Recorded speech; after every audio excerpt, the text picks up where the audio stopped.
So, that device checks people's ability to passively gather ether? Ning asked confusedly after learning what the device did from the system. According to it, the device was made up of a crystal that was highly concentrated with ether. The white light was already in the crystal, but it was veiled behind the thick ether. Normally, it would remain that way, but when someone that could passively gather ether placed their hands on it, the ether in it drifted towards the surface of the crystal and the light would shine, letting the people know. The device was an ingenious mechanism, but Ning still couldn't see the purpose behind it at all. Why would it matter if someone can gather ether passively or not? It's always the absorption skills that will help them the most anyway, he thought. He thought what the middle-aged man did was useless and left the compound without any more thought. The day was slowly coming to an end as well, so he decided to go check on the golden flower to make sure everything was fine there. It took him no more than 15 minutes to get there, and when he did, he could see that it was open with few people walking in and out. The place still seemed lacking in customers compared to the first time he was there, but there were at least people starting to return there. He walked in and saw only Reaver staying by the table at the side. "Hey, brother Reaver. I hope everything has been well?" Ning asked. Reaver looked up with surprise. "Brother Ning? Where were you? I tried to find you so much today," he said. "I was out wandering the city. Did you need something from me?" he asked. We wanted to thank you, brother Ning. I don't know how you managed to do it, but thanks to you, this bakery's name has been cleaned again," Reaver said. "Oh, you got things sorted out already, huh? That was fast," Ning said. "Also, you don't really need to worry about thanking me. I did it 'cause you guys are my friends now." "No, please let us thank you properly, brother Ning. Tell me if there is anything you want. If I can get it for you, I will," Reaver said. Well, I don't really need anything, but if you do want to do something, then treat me to dinner. How about that? You can consider us on equal terms after that if that's what your heart desires," Ning said. "A dinner, huh? Deal. I will get Lisa to make the best meal she can prepare today," Reaver said. "I will look forward to it then," Ning said with a smile. "Alright, tell me, what happened with the other guys? Did you get money or something?" "Yes, we got the monetary settlement, and so did the theater group. Both the bakery and the mill had to pay us both," Reaver said. "I hope it's a handsome sum for the trouble you guys went through," Ning said. "It's alright. I might have asked for more, but Lisa would be mad if she found out how much I took, so I settled for a little less," Reaver said. "Well, as long as it works for you guys," Ning said. "I mean, we still lose in the end. The theater decided to end their business with us in fear of something like this happening again. The public opinion on the bakery has already shifted and it will be hard to bring it back to the same way it was too. We're at a lesser standing than we were at the start," Reaver said. Reaver shook his head thinking about the labor his wife would have to go through all over again to improve their bakery's standing again. "Oh right," Reaver said. "Here, I got something for you." What is it?" Ning asked expectantly. Reaver took out a piece of paper and handed it to Ning. Ning took the piece of paper and read what was written on it. "Herald of War. 5th day of the 14th week of year 286. What's this?" Ning asked as he turned the paper around and read something else that clued him in on what it was. "As this?" he asked. "It's a ticket for the upcoming theater show. The people from the theater gave us free tickets to the show. It's for the seat at the back, but hey, can't complain about something free, right?" Reaver said. "Oh, thanks a lot. I was meaning to go get a ticket to see what the hype was all about. It's, 4 days later?" Ning asked as he read the date. "Yes, it's at the end of the week," Reaver said. It should be fine. My suit gets ready a day earlier, right? It should be more than fine actually," Ning said. Ning and Reaver talked for a few hours, waiting for the bakery to close. Once it did, Lisa walked out ready to go back home. She also wanted to thank Ning, so she was more than happy to make dinner for him. Before going back home, she took the two men through the market to pick out the best of the best meat and vegetables to cook tonight. Looking at the ingredients, Ning too started to feel a little bit of anticipation brewing up inside of him.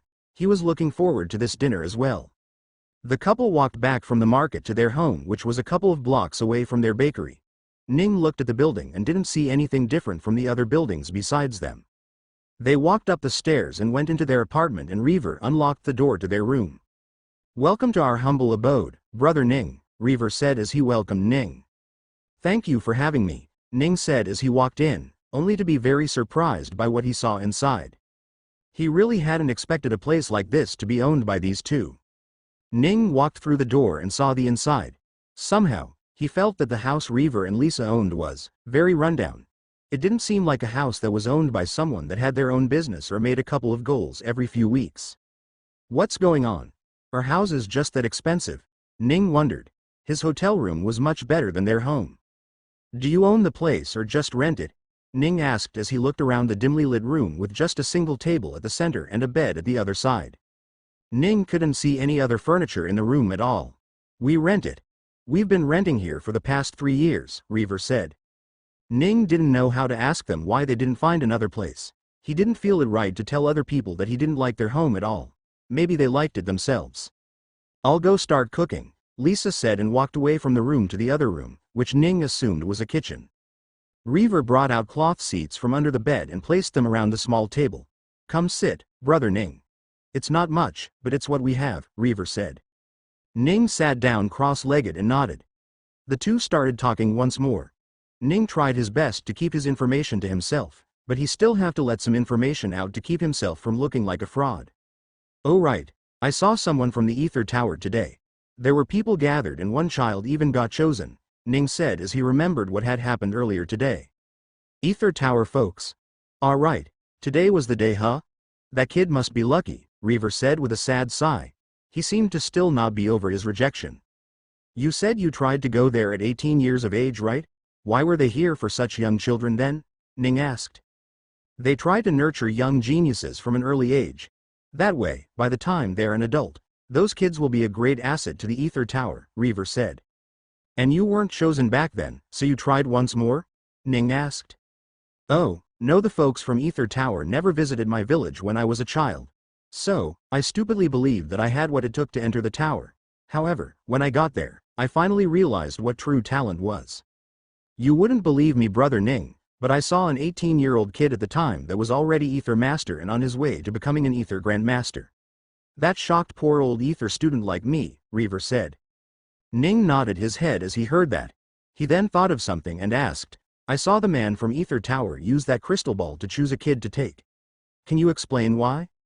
Reaver looked very confused at the question. What do you mean, why, brother Ning? What am I supposed to say? He asked. I was just wondering why they used the crystal ball, Ning said. You know what it does, right? Reaver asked. Yes. It checks how much a person can passively take in ether, right? Ning asked. Yes. So, that's your answer right there, Reaver said. But why focus on only those who can passively take in ether? That is something that can be easily given to someone, Ning said. Just hand them a simple absorption technique. Those work way better than passively taking in ether. Reaver cocked his head to the side in confusion as he asked, absorption technique? What's that? He asked. What? You don't know what absorption techniques are? Ning asked. No, this is the first time I'm hearing this, Reaver said. Is this something you guys use down in the south? Ning got confused. How could he not know about absorption technique? He wondered. Does no one in this world know about absorption techniques? How would you say one can increase their ether rank without having to wait years passively collecting ether, that is? Ning asked. Oh, that's pretty simple. You use the ether ores. You can buy some and use them to improve yourself, Reaver said. No other way? No wonder you were rejected from the tower despite having a quite amazing talent for it all, Ning said. System, are absorption techniques gone from this world? He asked. Less than no few ether users still own it, however, they are heavily kept secret everywhere so not many know about them greater than. I see, Ning thought. It might not be a good idea to give him one then. If he improves and people get suspicious, he will get into trouble when I'm not around. Brother Ning? Reaver called after seeing him fall into a daze. Sorry, I was thinking about something. Let's change topics. Is there anything else you want to talk about? Ning asked. Something else? Not really, I suppose, Reaver said. Ah, right. There is one thing. I heard that a young mistress from a noble family is here in the town. The bakery took their chance with ruining our name in hope that they could piggyback upon the young mistress' anger towards us to ruin us.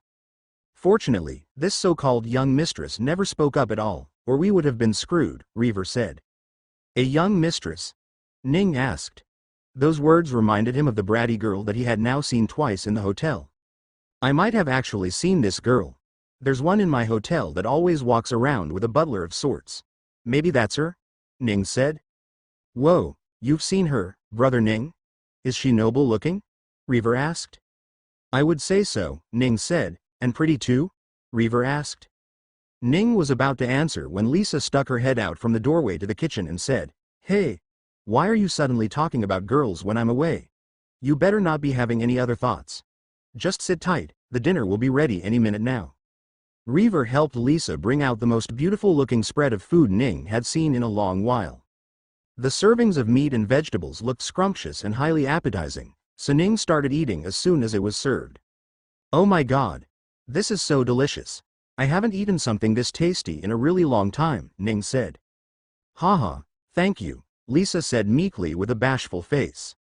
My wife is great, isn't she? I can cook if I need to, but her cooking is on a different level from mine. There is nothing she can make that won't taste good, Reaver said. Stop saying that. You're embarrassing me, Lisa said. Don't be.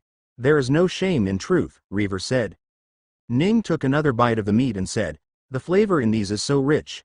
Where did you learn to cook like this? Oh, it was back home.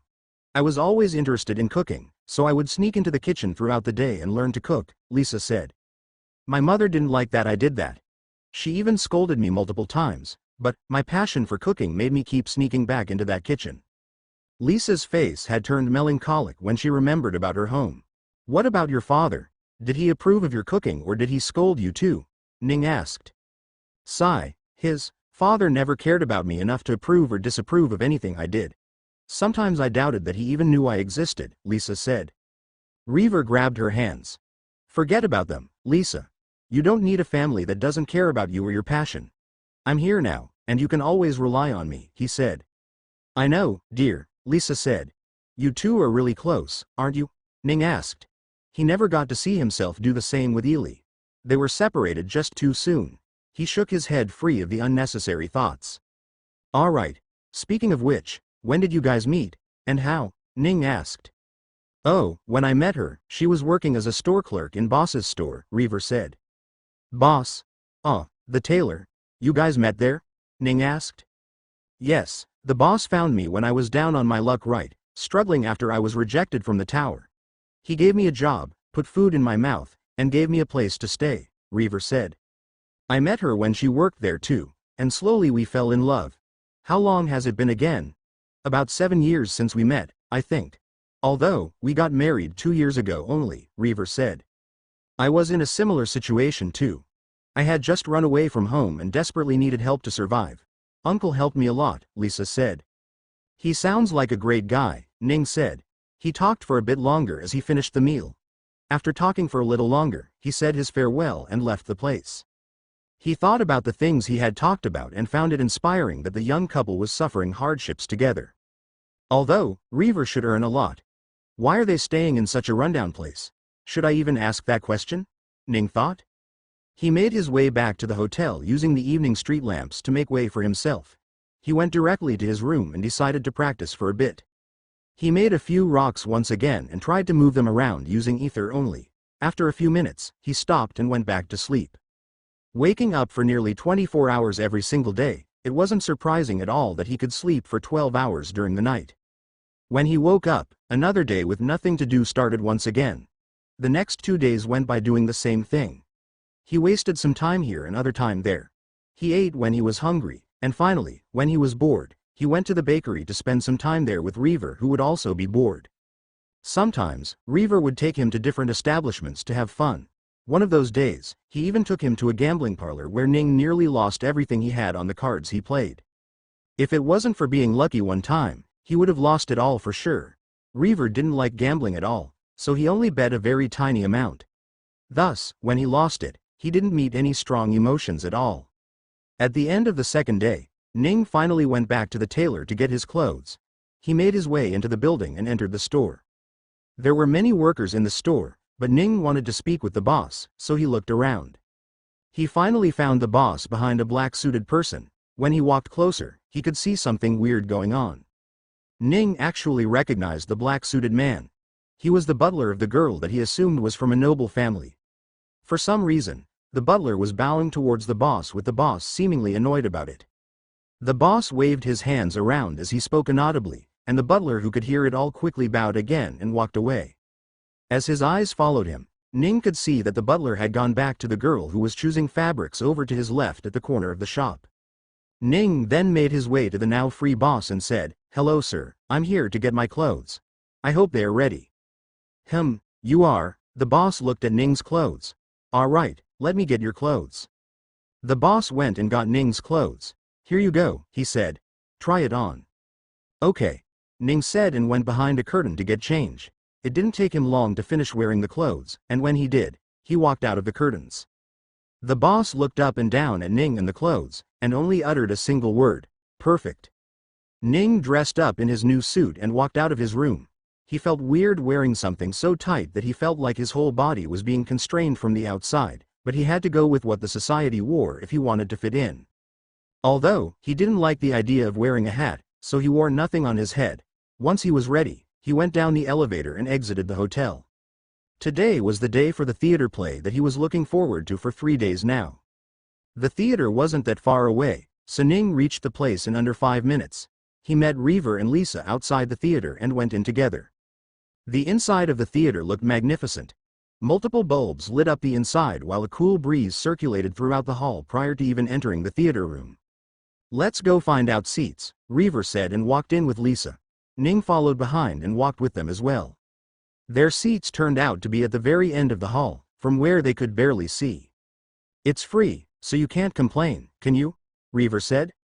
Ning didn't really mind sitting at the back since he had the magnification skill, but he worried that Reaver and Lisa wouldn't have as fun of a time. The place started to get more and more filled and soon the lights dimmed as only the light on the stage shined. A half-naked man walked onto the set, and with him, music followed.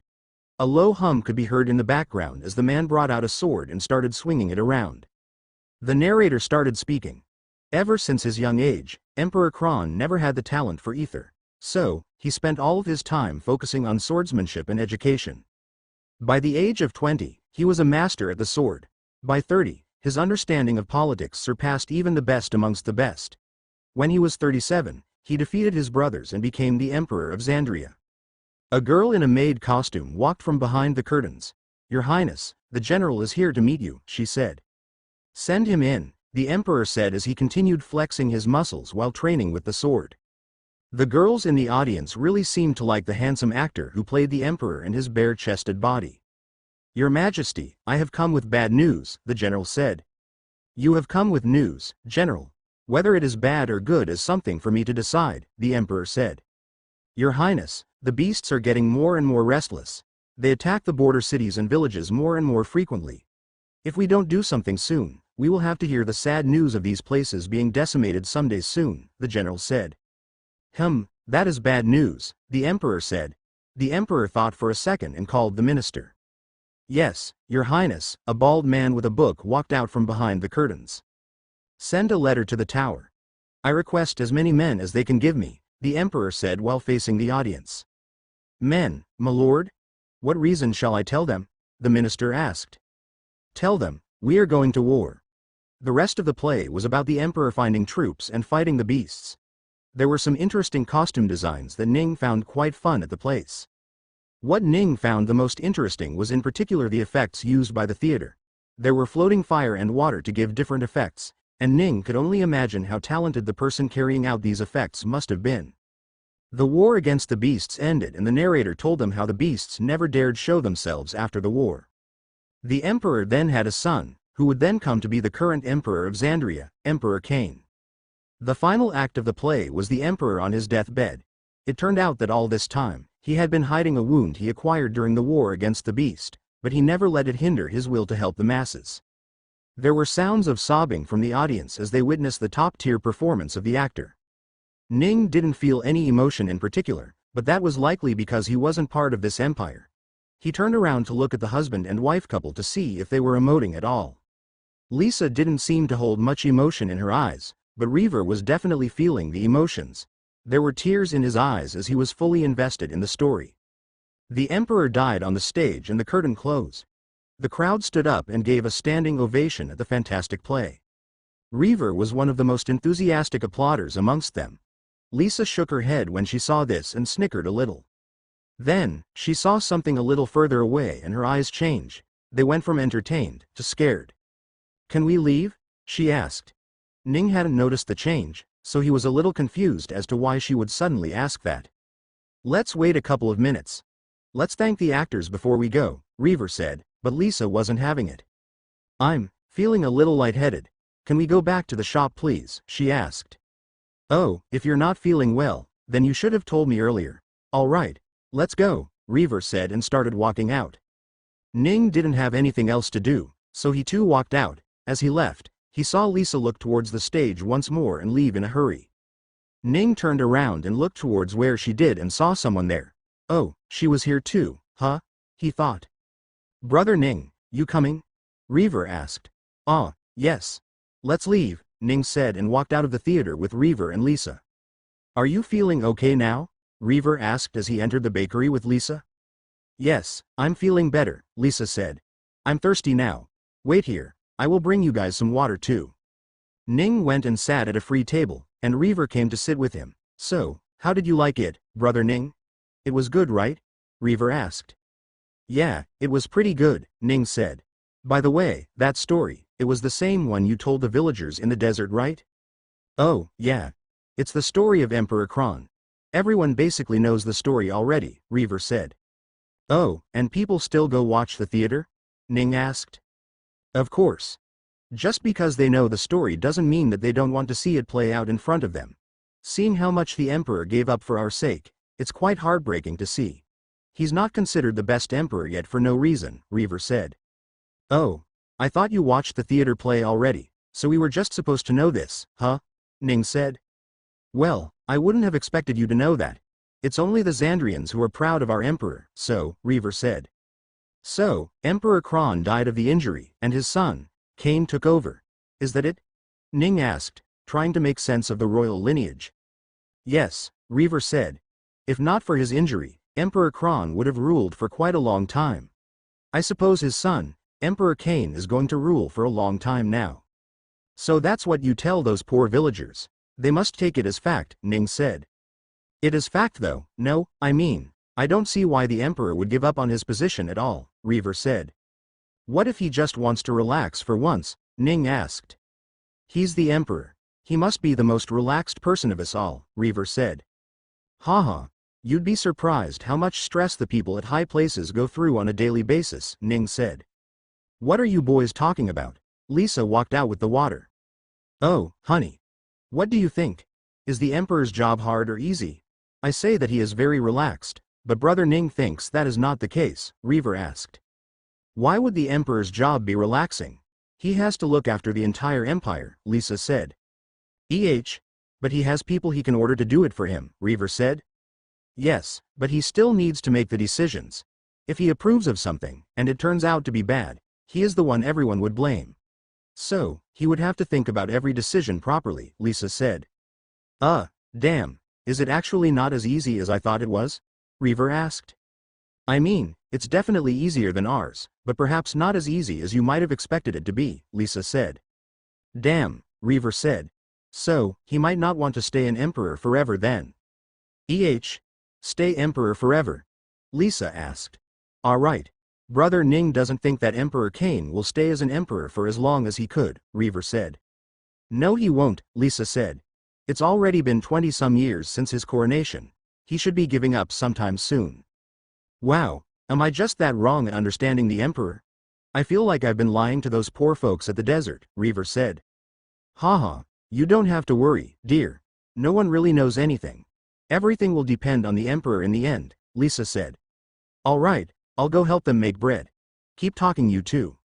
Lisa left and went to the kitchen. Reaver stayed there trying to understand just why he thought being an emperor was easy at all.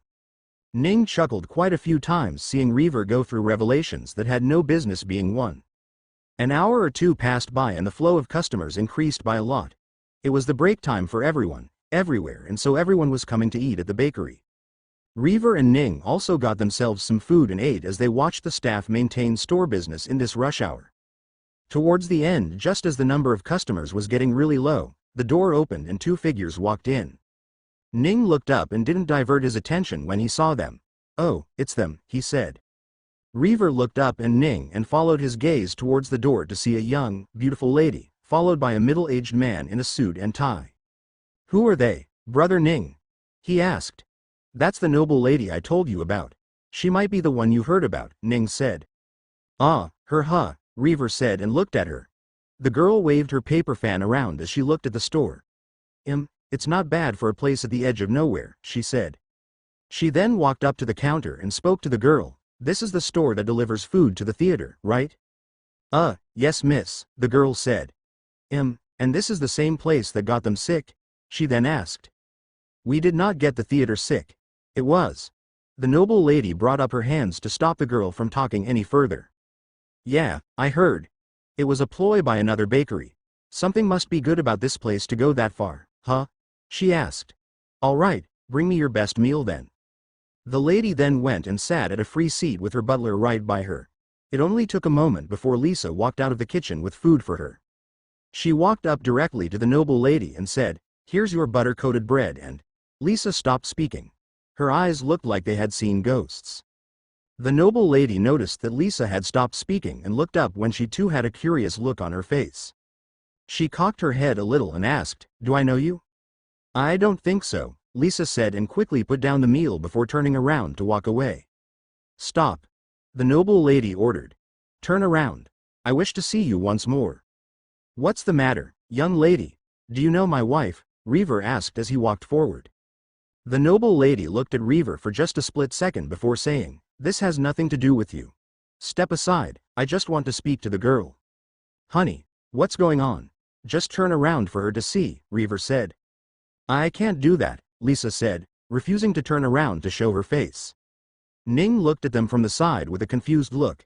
Is she someone Lisa knows? Perhaps from her home where she ran away from? He wondered. "I'm sorry, young miss. But my wife says she doesn't want to turn around, so you shouldn't force her. Please enjoy your meal," Reaver said and turned to escort Lisa back to the kitchen area. "Hey, you can't leave like that. Don't make me use my authority here," the girl cried out. "Miss, you shouldn't abuse yo." "Shut up," the girl ordered her butler. "Make that girl turn around. I know I've seen her somewhere before." The butler was troubled. He didn't want to do what she said at all, but he was supposed to follow all of her orders. "Miss, we shouldn't force people to. Do you want me to report to my father that you couldn't even follow my orders?" she asked the butler. The butler's face was even more troubled now as he was starting to panic. He did not want the complaint to reach her father's ear. Offending her father would mean an end to his career. "Young lady, I'm afraid I will have to ask you to turn around and show yourself. Please don't make me do it if possible," the butler said. "What? My wife doesn't need to follow your order." Reaver started to get angry. "Let's go in, honey. We don't need to deal with these two." "I wish you didn't make me do this," the butler said as he shook his head. Suddenly he brought up his hand and stopped both Reaver and Lisa from moving. He then started putting in the effort to turn them both around. Reaver tried to put all of his ether to stop himself from turning around, but the opponent was just too strong. Before he knew it, he was half turned and could see the man from the corner of his eyes. "That's enough," Ning's voice came from the side. It was a calm voice in a calm tone, but it rang like thunder in the butler's ear. "Let go and sit down," Ning said. "Sir, please don't interfere." "Sit down." The butler lost all control of his body and suddenly felt himself drop down on his seat. His hands he had stretched out wide were now tucked away at his side. He tried to stop it, but Ning's ability was too strong. The butler found himself unable to move even a single finger without Ning's approval. Beads of sweat started rolling from his forehead. Suddenly, the force keeping him constrained disappeared and Ning walked up to them. "What's wrong? Why did you stop?" the girl asked her butler. She didn't seem to have realized that Ning had done something to him. "Miss, there are experts here. I can't do what you say," the butler said. "What? I thought you were an expert too. Didn't you boast to my father that you fought in the war against the beasts? Where is that pride now?" she asked. "There are places where we have to give up, miss. This seems to be one such place. Please forget about the girl," the butler said. But the girl turned around towards Lisa, who still didn't turn around. "I am so close to remembering her." Reaver turned around to take Lisa back. They were about to enter the door when suddenly, a shocked sound came from the girl. "Ah, I remember now," the girl said. Reaver immediately turned around to look at what the girl was talking about. Ning looked curiously as well. "It can't be though, I thought you were dead," the girl said as her eyes darted around trying to find a meaning for this. "Is it really you, Ely?" Ning's heart skipped a beat when he heard that. "Huh? Ely?" He thought and looked around. But of course, it wasn't his Ely, she was still back in Kumiya. Lisa stopped by the door and turned around. "So you figured it out in the end, huh?" he asked. "You're not as slow as you used to be." The girl didn't speak anything. "Kami," Lisa said in an authoritative voice. "Why yes?" the girl asked. "Eat and leave. I do not wish to speak to you," Lisa said. "Understood?" "Why yes." The girl named Kami nodded like a dumb girl. Ning looked in surprise as the dynamic between the two girls had suddenly changed. "Also," Lisa continued, "tell no one about me. If someone comes here looking for me, the first thing I will do is go looking for you." No, I won't tell anyone," the girl said in a scared tone. "Good," Lisa said and finally turned around to go back to the kitchen with Reaver following behind her. Ning wanted to go and ask questions, but it seemed like a moment when he should let the two of them be alone. "Who is that, miss?" the butler asked in a low voice, but the girl kept shaking her voice. "I can't tell you, but you will know soon. Can we leave today?" the girl asked. "Today? But we have the hotel booked for another week until the next theater play," the butler said. "Doesn't matter. This is far more important. We need to let her family know as soon as possible that she is actually alive," the girl said. "But didn't she just threaten you to not say anything, miss?" the butler asked. "Yes, but she will be too caught up in her own events to even worry about me," the girl said. "Let's leave." The girl didn't even touch her food and left the bakery.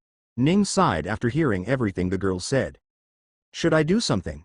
Honey, what's going on? Why did that girl call you Ely?" Reaver asked as soon as he walked into the kitchen. "Arg." Lisa started pacing back and forth with a lot of worries written on her face. "Honey, can you answer me please?" Reaver asked. "This is troublesome. Very troublesome," Lisa said. "If my family find out I'm alive, they will come back for me. No, I don't want to go back there. I left everything behind already." "Are you from a noble family?" Reaver asked. "Did I marry a noble girl?" "What? There's no time to be thinking about that. You have bigger problems now," the girl said. Reaver took that as a, "Yes, oh Lord. I married into a noble family," he said with a stunned expression. "Haha, father, mother, look at how well your child is doing." Lisa looked back with an annoyed expression. "Lisa, tell me, which family are you from? Howard? Manners? Russells?" Reaver asked. "What's your surname?" "It's Skulls," Lisa said with an annoyed face. Reaver nodded his head when he got the answer, but when he thought about it, he stopped. "Wait, no, that's my surname." "And I married you. What else do you want me to say?" Lisa asked. "Your family name. The noble family's name," he asked. "Did you not listen to me? I left my family. I no longer consider them as my family," Lisa said. "But you said they would come back for you, right? Isn't that why you don't want to let them know?" he asked. "Yes, and that's a big problem," Lisa said. "Do you have bad blood with your family?" Reaver asked in a serious voice. Kind of. I have bad blood with two people, but my relationship wasn't that bad with the others," Lisa said. "But that was then. I don't know how many people would hate me now and they will rejoice to see me in pain." "What sort of family is that?" Reaver asked. Just then, Ning walked in through the door. "I came to inform that the girl is leaving the city today and says she is going to go report you to your family," Ning said. "Damn it, I knew it," Lisa said. "Honey, it doesn't matter. Anything that comes at us, we two can handle it together," Reaver said. "Don't you see, dear?" Lisa said. "The first thing they do after they find me is separate us. They won't be able to tolerate me being married to you." "What? They can't do that. What will they do? Make us divorce each other?" Reaver asked with a scoff in his voice. "No," Lisa said. "They will kill you. They will kill you and hide all existence of our marriage. I am just a tool to make connections for them. Oh God, we need help." "Do you want to deal with the girl?" Ning asked. "If she forgets this ever happened, then you will be safe." "What? Can that be done?" Lisa asked suspiciously. "I know how," Ning said. "And don't worry, the girl won't have any problems afterward." If you can, then please do so, Lisa said. In the meanwhile, let's go find Uncle. He is the only one who would know what to do in this situation. Ning nodded and left the place. He quickly made his way back to the hotel to find the girl. What room is she in? He thought and tried to find a number. Just then, he saw her in the lobby, seemingly doing nothing there. That was easy, he thought, and walked up to her. The butler saw Ning coming towards her and immediately got in front of protecting her. However, before he could even do anything, the butler felt unable to move or even speak. His eyes showed full worry as the girl hadn't even realized what was happening. Relax, I'm not going to hurt her, Ning said when he got close. He placed his hands on her head, and only then did she realize someone was there. What the? Before she could even finish sentence, she was dominated. Just to be safe, Ning dominated the butler too and let him free. Master. They both called him. Listen up, forget that you ever met Lisa, or as you call her Ely. Do not reveal this information to anyone else, he ordered them. Yes, master, they said. Good, Ning said and was about to turn around when the girl spoke. But master, I have already told people about it, she said. What? Ning asked in surprise. He looked around to see if someone was there in the lobby and asked, who? My father, master, she said. Your father? Is he here too? Ning asked. No, I messaged him through the telephone in the hotel lobby, she said. Yute. Shit. There are telephones here? Ning asked and turned around to find one in the hotel lobby. Damn it, I can't do anything about that, he thought. There was no point in making the two do anything anymore, so he let them go, but kept the domination. He turned around and walked away from the hotel lobby. He made his way to the tailor where Lisa and Reaver should have gone to right now. He saw them talking with the boss and walked up to them. I'm sorry guys, but she already called back home and told her father about you, Ning said. Lisa saw the world leave her for a moment. No, this can't be happening, she said. It seems you have no choice but to embrace it now. Your family will come sooner or later to find you. It's better if you go to them first, the boss said. But what about him? They will kill him, won't they? The girl asked. Do you have that little faith in your own family? The boss asked, but then suddenly remembered something and said, sorry, I forgot. Anyway, he is why you should go back yourself. Make a public return with this young man so that they have no way of hiding his existence after you return, the boss said. Lisa thought about it for a moment and asked, is that really the only way? Reaver had nothing to say in what she was thinking as he had no understanding of the gravity of the situation. I'm afraid so, my child, the boss said with a heavy sigh. Ning woke up early in the morning. Reaver and Lisa had planned to leave back to her home early this morning, so he wanted to make sure they made it safely there. At the same time, he would be leaving this place and continuing his adventure. He cancelled his hotel room and left the place. He walked through the morning crowd and made his way to the train station. Oh, you guys are already here, Ning said as he saw the husband-wife pair waiting on the train platform with a few suitcases around them.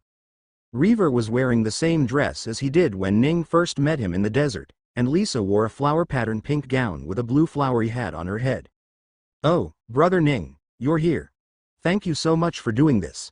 My fear of what's going to happen keeps increasing more and more every hour. She won't even tell me anything either, Reaver said.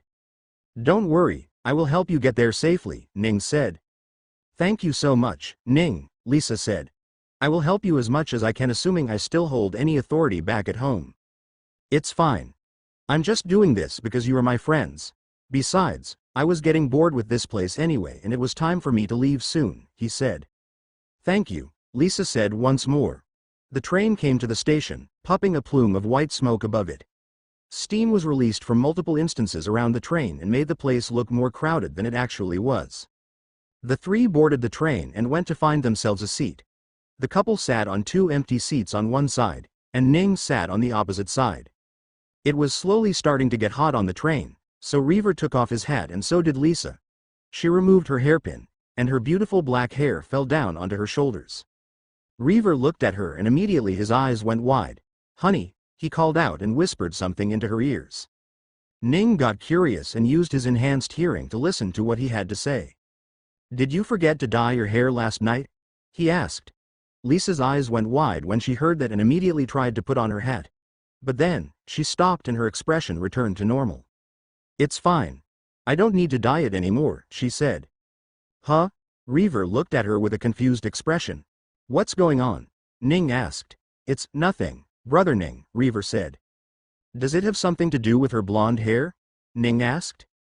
SSHH, don't say that out loud, brother Ning, Reaver said with his finger to his lips. Oh sorry. Why not? He asked. Lisa has, an inferiority complex about her hair. She feels out of place with her blonde hair, so he has to keep dyeing it every day, Reaver said. Oh, Ning said. That can happen. Suddenly, he heard a sigh coming from next to Reaver. That's not it, honey, she said. What do you mean? Reaver turned around to ask her. I don't have any complex. It's just, blonde hair gives me away whenever I am out since no one else has it. So, I have to dye it. I couldn't really explain it to other people, so Uncle had the idea to tell people that I had a complex about it, Lisa said. Reaver looked dumbfounded. Wait, so all the time we bought the expensive dyes for your hair, you didn't need it? Reaver asked, with a face that said he was betrayed right now. No, Lisa exclaimed. It was necessary. If I didn't have dyes, I would have been found out long ago. How? Reaver asked. Because only my family members can have blonde hair. That is where the name blonde started too, Lisa said. What? Reaver looked confused. I have never heard of blonde hair belonging to a specific family. It's not a very well-known information amongst the commoners, but amongst the nobles, everyone knows this. That's why I had to do what I did, she said. The train conductor came at that moment and asked for their tickets. Ning bought himself one and looked at Reaver, who was too confused and stunned to do anything. Lisa brought out a few coins and paid for herself. You're still not telling me about your family, honey. How are you? A baron? A viscount? An earl? A marquise? Reaver asked. Lisa just shook her head. You'll find soon enough, she said. Suddenly a cart rolled up next to them. A middle-aged woman was selling food on the cart. You dears need anything? She asked. I have food and drinks. Do you have anything cold to drink? Reaver asked. Let's see, I have chilled water, fruit juice, or tea. What do you want? She asked. Reaver thought for a moment and said, give us 3 glasses of juices then. Okay. The lady poured 3 glasses of juices and handed them to the 3. That would be 3 coins, she said. Oh, that's quite cheap, Reaver said as he paid her. The lady took the coins and moved on. Hey, what do we do with these glass? And she's gone. We should probably just keep it here at the side after we are done, Reaver said and handed the juices to Lisa and Ning. All right. Let's just drink up and forget about this depressive talk, he said and started drinking. Lisa shook her head and also drank her juice. Ning chuckled a little and looked at the orange juice in his glass. He thought when he smelled something. He smelled once more and the orange juice definitely had something in it. His eyes widened and he immediately gulped it down. Suddenly, he could feel something happening in his stomach, a low rumbling as it threatened to hurt him. Oh no, Ning thought when he realized what was happening. He was poisoned. Ning didn't have to worry about being poisoned as his body could handle it without needing his intervention much. However, he couldn't say the same about the other 2 in front of him. He looked up front and suddenly saw Lisa vomit out a whole bunch of juice onto the ground. He breathed heavily as she spat out what little juice there was in her mouth. Oh no, honey, she cried out and immediately turned around towards Reaver. Ning turned as well and was shocked. Reaver was starting to foam at the mouth as his whole body spasmed uncontrollably. No, Lisa cried out. She put her hands on his chest and all she could do was watch them shake in fear. She was trying to do something, but she herself didn't know what she could even do in this situation. Her husband was dying of poison and the only thing she could do was watch him die. Move. Ning stood up and immediately touched Reaver's chest. System, heal him, he ordered without wasting a single moment. A low light shined from underneath his hands as the spasming body stopped moving and Reaver finally coughed out the foam in his mouth. He felt his body go weak and fell unconscious. What did you do? Lisa cried out when she saw him faint. Don't worry. I healed him. His body is weak so he fell unconscious. He will wake up soon, Ning said. Are you okay though? You didn't seem to have any problem. I'm fine. I can take care of myself, Lisa said as she checked up on Reaver. Did you know it was poison? Ning asked. Not until it was too late, Lisa said. How are you okay? I saw you drink it too. Don't worry about me. My body can handle many types of poison without much trouble. I am a medical professional, remember? Ning said. What about you? Where did you learn to deal with poisons in your drink? We're taught from a young age to deal with any situations. This was just one of those, Lisa said. Ning looked at her with scrutiny and shook his head. I'll go find that old lady. She has some explaining to do, Ning said. Don't, Lisa said. That's only the start. More attacks will be happening soon. You need to find a place and hide for now. Ning looked at her and asked, Are you serious? How do you know that? Because they want to make sure I never return back there. They're trying to get rid of me right here, and that was only the start. That old lady was likely never old or a lady. You won't find her on the train anymore. Also, she messed up the easy kill, so we will have to go through the much more direct attack very soon, Lisa said. Ning's eyes went wide at the girl's deduction. Who hates you so much that they would rather kill you than watch you return? Ning asked. It's likely my second brother. He is the only one I know who can do this, Lisa said. Your family has internal struggling? Ning asked. Yes, Lisa said. It's never direct, but they still do it since it's impossible to point fingers without any evidence. They learned that I was coming back and likely plotted this attack. I see, Ning said. So we still have enemies on this train. Yes, Lisa said as she looked at the empty seats around her with only a few people still there minding their own business. It's very likely that we have enemies on this very cart. Suddenly, a man about a few seats down who was reading his newspaper put down the paper and stood up. He reached behind him and brought out a gun before pointing it towards them. You are way too smart for a young lady that does nothing but sell bread, he said. Although, all that brain isn't going to help you right now. Ning looked at the man with a shocked expression. He wasn't shocked that the man turned out to be an enemy. He was shocked that there were guns in this world now. It's certainly developed to this point, huh? He thought. Now, hands where I can see them, young miss, the man said. You don't have to do this. Just go away, Ning said from the side. Who the hell are you? I said hands up, the man shouted as he cocked his gun.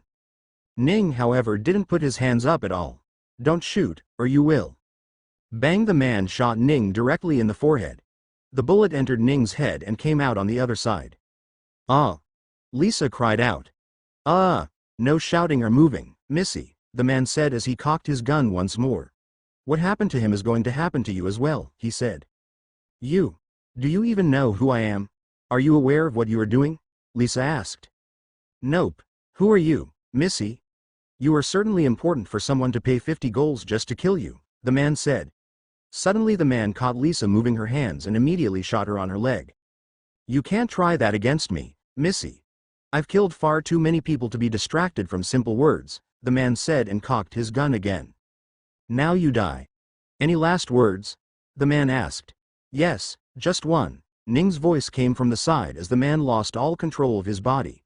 He moved the only thing he could move right now, his eyes, and looked to the side to see Ning get up with not a single wound on him. He was miraculously resurrected somehow.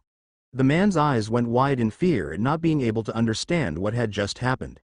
Suddenly, he felt his hands move as his elbows slowly bent towards himself and the gun was directly pointed to his own temple. His eyes were begging Ning not to do it, but he couldn't speak at all. Die. Bang, the man sprayed his own brain all over the train floor and fell to the ground. Ning looked at the dead man and shook his head. Lisa looked at it and then immediately towards the others in the same cart. Careful, we have more trouble incoming. Ning immediately stood up and looked at the two men towards the front of the cart that had stood up after hearing the sound of the gunshot. They too brought out a gun and cocked it. Arg! Lisa cried out. Ning turned around to see that she was bleeding from the gunshot to the leg she had suffered. Are you hurt bad? He asked. I can manage, she said and brought her hands towards her leg. Before Ning could even say something, he heard the bullet drop onto the floor and could see the blood stop flowing from her wound. She had somehow managed to fix her wound by herself. You are an enchanter? He asked. Yes, same as you, she said. The door to that train cart opened and 3 more people entered.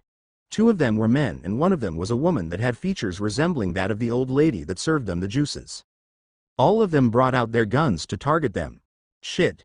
Lisa said as she felt overwhelmed by the number of people in the cart. 5 people at once was not something she was proficient at handling. Ning looked back and saw that Reaver was still unconscious. The men were closing up on them and Ning got more alert. His body wasn't strong enough to survive the bullets, so if he was hit at all, it would decommission him out of the fight for a second or two. That was long enough for the assassins to kill Lisa and Reaver. I didn't expect you to last this long, little girl, a man spoke from the front. He looked down on the floor at the blood puddle with the dead person next to it. He then looked at Ning and said, I wasn't aware that you would have an expert protecting you. The price on your head should have been worth more. If the price is not worth it, then leave. Go tell your client that you need more money, Lisa said. Unfortunately, I can't do that, young miss. We already took the bounty, now all we can do is fulfill it. Our reputation is on the line, the man said. Reputation? Who are you? Lisa asked the man. You might have heard of us. We are the Shadow Pavilion. Lisa's eyes went wide in fear. No, not even he would be stupid enough to employ you guys, she said. I don't know who you are talking about, but we were assigned with the task to kill you. Now it's time we finish it. The man pointed his gun towards Lisa and pulled the trigger. Bang! Arg! Lisa cried out in shock as she brought her hands up in a futile attempt to protect herself. However, the bullet never hit her or any other part of the train. It was like it had magically disappeared. She slowly opened her eyes to see the look of shock and surprise on her attacker's face. She wondered what had happened when her eyes slowly focused onto what was in front of her. The bullet was spinning in midair right in front of her without moving a single inch forward. The bullet then fell to the ground as a subtle yellow light shimmered in front of Lisa. What did you do? The man asked in surprise. What's going on? Lisa herself didn't know what was happening. You. Shoot them. The man ordered. All 5 of the assassins in the room cocked their gun and started shooting. Bang. Bang. Bang.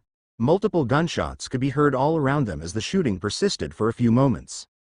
However, the assassins didn't see what they were hoping to see at all. Instead of blood pouring out of the bullet wounds, all they could see was a yellow shimmer in front of Lisa and Ning that had blocked every single bullet that was shot at them. What? The man screamed out in shock. He couldn't believe what he was seeing. The spinning bullets fell to the ground, clanking on the metal floor. While Lisa was stunned, Ning got to work. He put his hands forward and a bunch of rocks formed in midair. Ning put an ether onto it and soon the rocks started burning. With a simple push, the rocks flew through the air at a very fast speed and went towards the 2 men at the front. The first man put his hands up front and used his enchanting powers to push the rocks a little to the side so that they missed him. The other man, however, didn't seem to be an enchanter, and instead an invoker. He tried to create a layer of water to drown out the rock's flames, but he couldn't finish creating the water fast enough. The rock hit him right in the chest and very quickly his shirt caught on fire. The man immediately dropped on the ground and started patting on his chest to put out the fire. The other man walked up to him and tried to put out the fire using his enchanting skills. During that time, Ning put forth his hands and the gun by his side flew up to him. He opened the chamber and saw that there were still 3 bullets left in it. He immediately turned around and looked at the 3 assassins behind him who were trying to reload their gun. Stay in the barrier, Ning ordered Lisa and walked out. He wasn't confident on his aim at all, so he decided to get closer. Once he was close enough, he pointed at the man in the middle. The 3 of them had just finished filling their chamber with new bullets and pointed at Ning. However, slowly, their aim started to change. The men and woman grunted, but they couldn't stop their hands from changing. They were now pointing directly at the 2 men that were trying to put out the fire. Ning calmly aimed at the man in the center and pulled the trigger. Bang! A gaping hole appeared on the forehead of the assassin as blood started flowing through his head. The other 2 assassins nearly wet themselves when they saw that. The man had died so easily, and yet, somehow his body was still upright, holding the gun in position to attack the other 2 assassins. Ning brought the gun down and cocked it again before pointing at the second man. And no. The man spoke, but that was all he could do. Ning didn't bother listening to the man at all. Bang! Another man was dead and still his body remained upright. Ning cocked his gun once more and pointed towards the last remaining person on this side of the cart, the girl. Ning put his finger on the trigger as he looked at the begging eyes of the girl. She desperately wanted him to not kill her. Ning suddenly put the gun down. I can't shoot you, he said. The girl's eyes widened with surprise and a happy expression came upon her face. Then Ning spoke again. Shooting you would be too kind. You tried to poison us, right? It's only right that I poison you as well. Ning asked the system to make some poison that he could use against the girl. The system quickly created a vial of poison that appeared in a flash of light in front of Ning. He caught the vial and slowly walked up to the girl. The fear in the girl's eyes was something Ning very rarely saw even in Kumiya.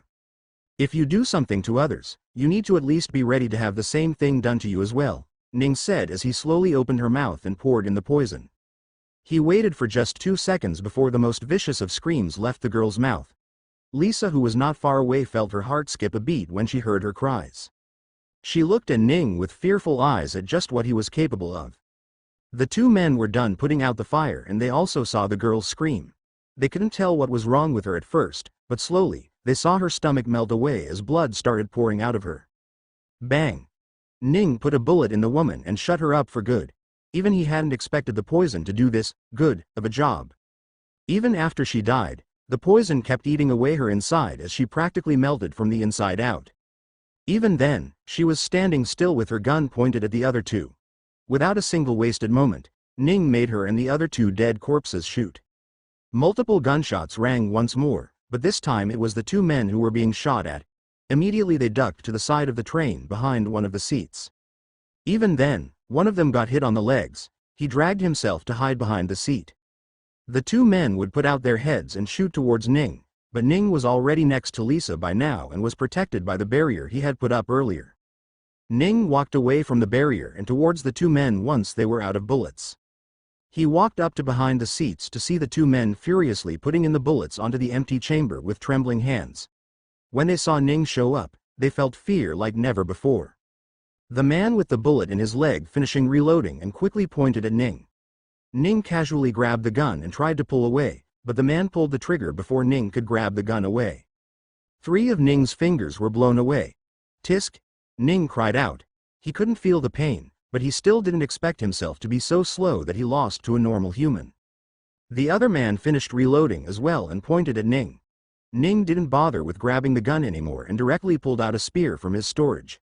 With a single swing, he managed to cut one of the men's wrists and half the gun of another man. The man with the lost wrist cried out in pain.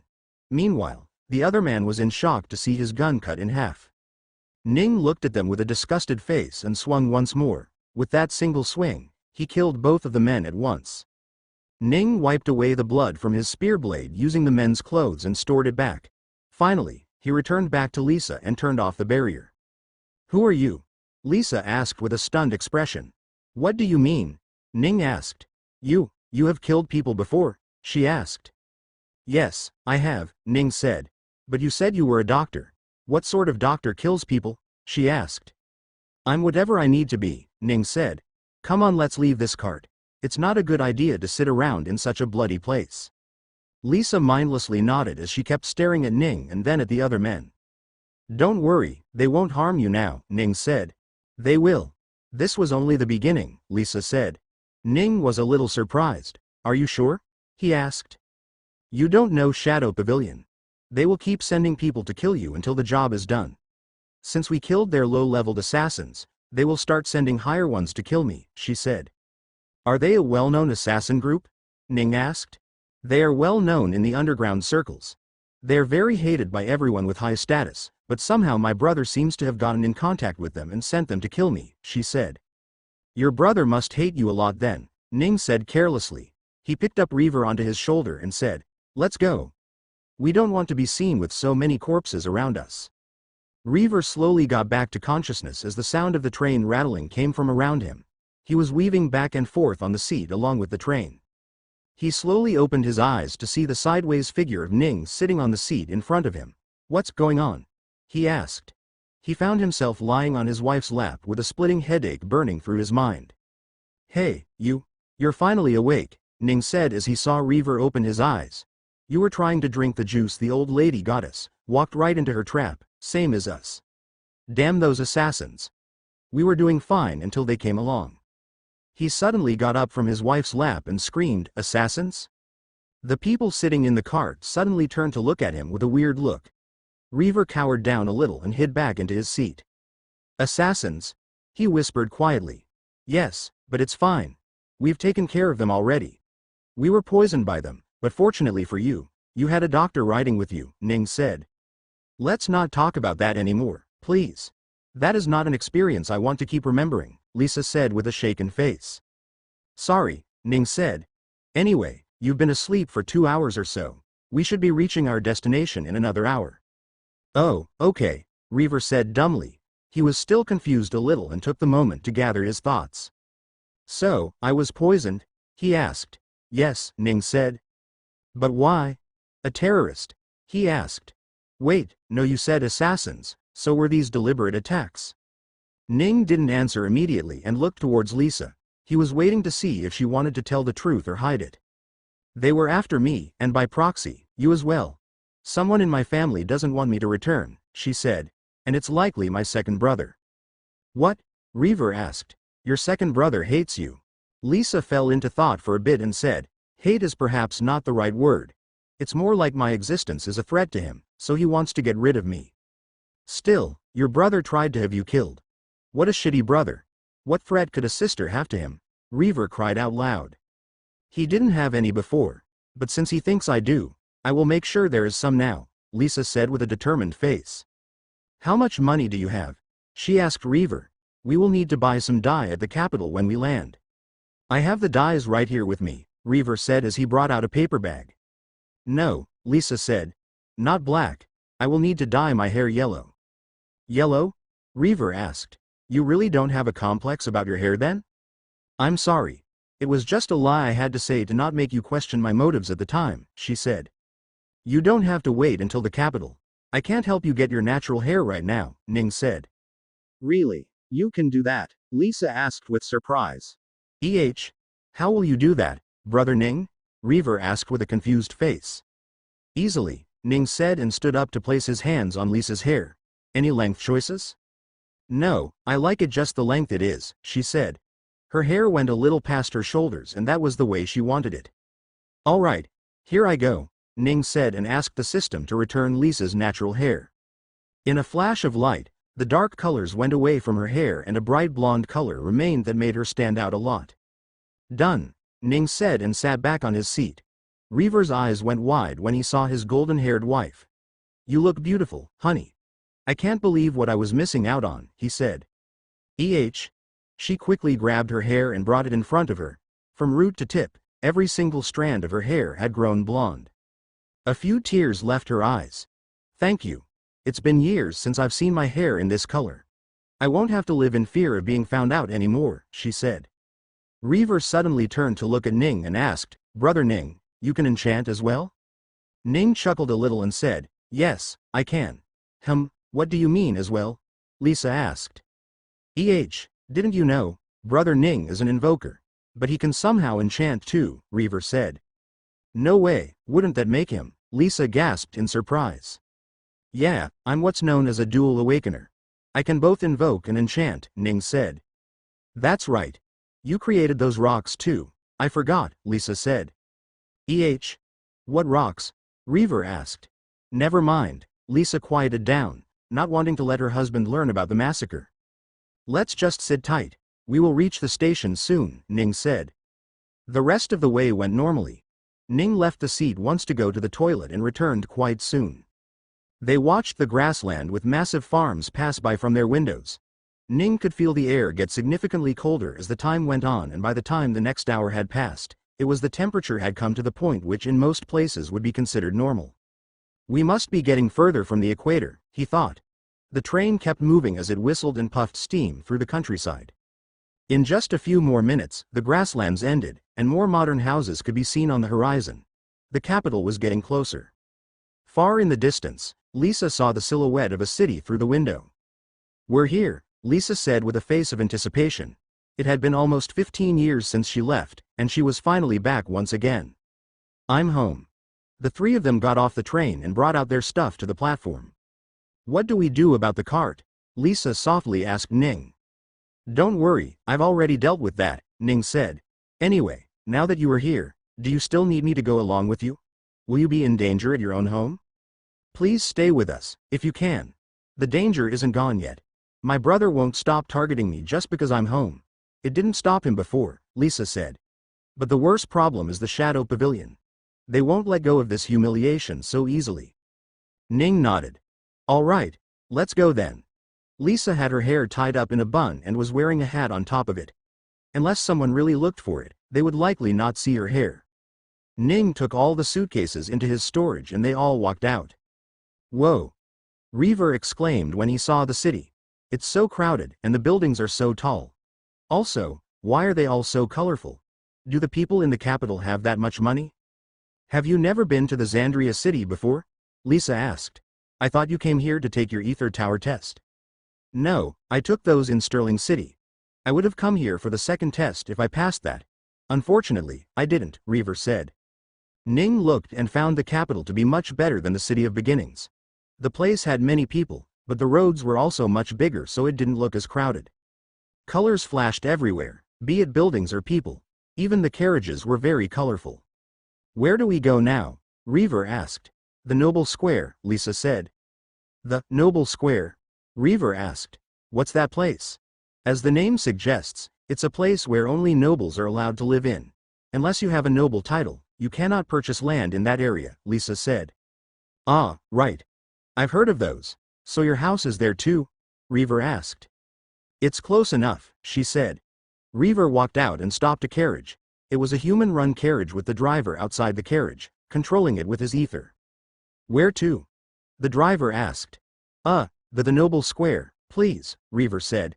He wasn't used to riding human-drawn carriages at all and became a little awkward. They all got in and the carriage started moving. Damn it, I didn't realize it was the expensive kind. I wouldn't have stopped him if I knew beforehand, Reaver said. Then why didn't you just send him away? Ning asked. It makes me look like a cheapskate if I do that though. Also, don't all nobles ride these sorts of carriages? I want my wife to return like a noble too, he said. Lisa giggled a little when she heard that. Thank you for your kind thoughts, but unfortunately, what you said will not come true, she said. Why not? Reaver asked. Lisa just smiled and looked out of the window. Her face showed an expression of nostalgia as well as unfamiliarity as she looked outside. This place has changed a lot, she said. The place transitioned from a commercial place to one with fewer people but bigger buildings with signs hung around them. Building of Agriculture. Office of Electricity and Telecommunication. Are we in some sort of government zone or what? He asked. Ah yes, this is the area with a lot of government buildings. In fact, every single government building is right here, in this very block, Lisa said. The carriage went past the governmental area and reached a much nicer neighborhood. The houses were much cleaner looking and had a lot more color. There were also significantly fewer people here. Is this the Noble Square? Reaver asked. No, this is just a simple area for richer families to live in, Lisa said. Such nice location and it's not for nobles? Reaver was surprised. You will be shocked when you see how well the nobles' houses are, Lisa said. Ning looked out and saw significantly more colors that just made the area look aesthetically pleasing.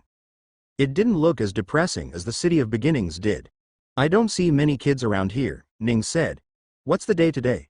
Second of the week, right? They must all be in school right now, Lisa said. Oh, so they don't work like in City of Beginnings? Ning asked. No, people here can afford enough without sending their children to work as well. Still, you will see them in the commercial area from time to time, Lisa said. The neighborhood changed once more and Reaver was finally sure that this was the Noble Square. Each of the houses was massive manors with its own garden and lawn. They were all far apart from each other, and he could see many servants tending to them past the walls. Where should I stop? The driver asked from outside. The furthest you can go, Lisa said from inside. The furthest? The driver looked at them in shock. Are you sure? Yes, Lisa said. The driver didn't speak anymore and brought them to the furthest he was allowed to around here and stopped. The three of them got down on the side of the road at the end of the Noble Square. Reaver felt his heart bleed when he paid 30 sills for just that one ride. Let's go, Lisa said and walked forward away from any of the houses in the area. Reaver was confused, but he kept on following. Finally, they came upon a massive mansion, far bigger than any of the ones that Reaver had seen previously. No way, so big, he said softly as he looked at the wide mansion. He couldn't even tell how long it was, but just from the length, he could tell that the person living here must have been one of the richest men in not just Xandria, but in the entire world. There was a long line of people at the gate, waiting to enter the building. Reaver also walked up to the line and got in the queue. But then a hand grabbed his arm and pulled him away. You don't have to line up, Lisa explained. Ning followed the two as they strayed away from the long queue of people and went directly towards the main gate that wasn't even open. Open the gate, she ordered the guards standing guard. The guards were a little surprised. They looked at her face but couldn't recognize her at all. Still, the way she was giving orders, they couldn't immediately ignore her. "Miss, please queue up in the line. We will let you enter once we've confirmed your identity," the guards said. Lisa sighed and took down her hat. "Then bring someone with more authority," she said. The guards immediately went pale in their faces when they saw the golden hair flow down from her head. They immediately ran away and got an older gentleman who was wearing a blue suit and tie and had a monocle on his left eye. The moment he arrived and saw Lisa, his eyes went wide. "Open the gate," he ordered. The guards opened the gate and the old man walked out. He immediately got onto his knees and spoke. "It's an honor to welcome you back, Your Highness, Princess Elizabeth." Lisa smiled when she saw the old man. "Uncle Tim, I didn't expect to see you still working here," she said. "Your Highness, this old bone has only known this one job. No one else would accept me due to my lack of experience," the old man said. "It seems your humor hasn't changed either. If you are considered inexperienced, then it's safe to say that this empire is in deep trouble," Lisa said. "Haha," the old man laughed. "Please come in, Princess." Lisa nodded and walked in. Ning followed behind her, only to realize that Reaver wasn't moving at all. He turned around to see that he was awestruck at what was happening. "Honey?" Lisa too noticed that he didn't move and called out to him. "What's wrong?" she asked. "Your Highness, these are..." the old man asked. "This is my bodyguard," Lisa said as she pointed to Ning. "And this is Reaver Skulls, my husband." The old man's eyes went wide. "Yo, your husband, Princess? You got married?" the old man asked in surprise. "Yes, I got married for nearly 2 years now," she said. "Oh dear God. This is big news. Let's go in quickly, Princess. I still need to announce your return to the whole family," the old man said. Ning pulled Reaver, who was slowly coming out of his shock. Dear, when he says, Princess, it's an endearing term, right?" he asked. Lisa chuckled when she heard that. "I'm sorry for keeping this secret, but no, I really am the princess. I am the third daughter of Emperor Kane, the only royal princess of the land," she said. Reaver's jaw dropped when he finally heard the truth come out from his own wife's mouth. "It's really true then?" he asked. "Yes," Lisa said. "Now let's go in." The path past the gates went past 2 massive gardens on either side of the road, which split around a giant 20-meter wide, circular fountain with multiple streams of water coming out of it at the center. The split road then joined on the other side of the fountain, in front of the main palace. The palace itself was fully white in color with golden accented pillars at different places. Ning could see that the palace was nearly 300 meters wide, with a little open area on either side before massive trees grew around them. Ning counted close to 40 different windows just on the front 3 floors of the palace, each tinted in a shade of black that made it impossible to see inside. He then saw multiple pointed endings on the roof up at the top that had guards sitting on them, looking around the place. He was only then starting to notice the other people that were around the place. The maids, servants, guards, there were so many of them, and every single one of them was looking at him. Or more accurately, they were looking at Lisa with faces of shock. The 3 of them walked up 3 stairs to reach the main door of the palace and walked in. The people inside turned to look at who was entering, and when they did, they were all shocked. "They all recognize you?" Ning asked. "No, it's the hair," Lisa said. "My status is on a higher level thanks to my hair." "Your hair gives you a higher status?" Reaver asked confusedly. "How does that work?" "Amongst the prince and princesses, only 3 of us were able to acquire the golden hair from our father. This means that only the 3 of us have a right to become the future ruler of this empire," Lisa said. "What? Does that mean you see a sister?" A surprised voice came from somewhere in front of them in the hall. Lisa turned around to see a black-haired girl that was slightly younger than her. "Lena?" Lisa asked with a shocked expression. "Is that really you, Sister Liz?" the girl asked. The girl didn't look that similar to Lisa, but she had features that both of them shared. "Yes, it's me, Lena," Lisa said as she started to get teary-eyed. The girl called Lena immediately ran up to her and hugged her. "I didn't believe them when they said you were alive." "Thank God you are," she said. "I'm sorry I didn't tell you anything when I left, Lena," Lisa said as she hugged her sister back. But how?" "We found your corpse during that night. I thought the assassins had got to you," Lena said. "They did, but I was saved," Lisa said. "You were saved? Wait, does that mean Seventh Mother is alive too?" Lena asked. Lisa's face turned pale when she heard that. No, mother, she didn't leave with us, she. Lena gasped. I'm so sorry, sister. I thought because you survived that she. It's fine. I know your intentions weren't bad, Lisa said. Lena stepped a bit back from Lisa and looked at the two men beside her. Who are they? She asked. This is my bodyguard, and this is your brother-in-law, Lisa said. Hello. Reaver greeted her. Lena looked at Reaver head to toe and said, Hello. I am Princess Alina. Who are you? I am Reaver. Skulls, Reaver introduced himself. Skulls. Lena cocked her head. She tried to think of the surname for a bit, but no information came to her mind. Are you a noble of a different empire? She asked. What? And no, I'm not noble, Reaver said. Sister, you married a peasant? Lena asked. Watch your tongue. That's my husband you are talking to, Lisa scolded. Oh, sorry. Lena quickly bowed her head. Your Highness, let us go to your room. You might want to rest, the old man said. The old man then called someone nearby. It was a maid that seemed to be cleaning. Can you take the princess's bodyguard to the waiting area? I will be back in a few minutes, the old man said. The maid nodded and called Ning, this way. I'll see you guys later, Ning said and followed the maid.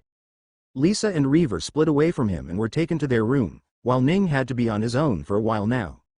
The maid took Ning to an open living room. The room had light coming in from the giant windows and was brightly lit. There were 4 sofas in the middle, all surrounding a single massive glass table that had a flower vase at the center. Directly above the table was a beautiful chandelier hanging from the patterned, white ceiling. Ning sat on one of the tables and looked around at the walls. There were different drawings on them, all belonging to various men and women he had no way of recognizing. Directly in front of Ning on the wall was the biggest drawing of all. In the drawing was a man holding a sword directly through a beast's chest. The man had golden hair and had a well-built body. As for the beast, it looked like a lion, but there were purple cracks all over its skin. The drawing was meant to represent a sense of glory and victory, and Ning could feel that coming off of the painting. That must be Emperor Kron who defeated the invading beasts from the Empire, Ning thought. From yesterday's theater play, he remembered that the Emperor used swords, so it was quite easy to recognize him. Blonde hair, is that why he became the Emperor? He wondered. Footsteps rang out from outside the door, and Ning looked to see the old man named Tim walking into the room.